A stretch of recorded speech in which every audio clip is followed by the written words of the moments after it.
So ayun, happy Mansari Budang. Char. So alam ko na miss mo na ginagawa kita ng ganito. So naisip ko na gawan kita. Kasi alam ko marami na tayong pinagdaanan, marami na nangyari sa atin na hindi maganda at magandang mga pangyayari. So dahil sa mga pangyayaring yun, may mga natutunan tayo at may mga dapat tayong gawin na hindi dapat at dapat. Naniniwala ako na dahil doon, kaya natin magpasan lahat ng pagsubok na darating sa atin na magkasama.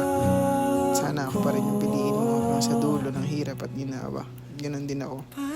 Sana lahat magpasan natin na magkasama at makabuo tayo ng masayang pamilya na tulad ng pangarap natin.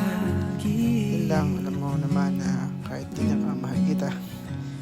Yun lang, love you. Man ang hirap luhat lahat. Ikaw ang paborito kong desisyon at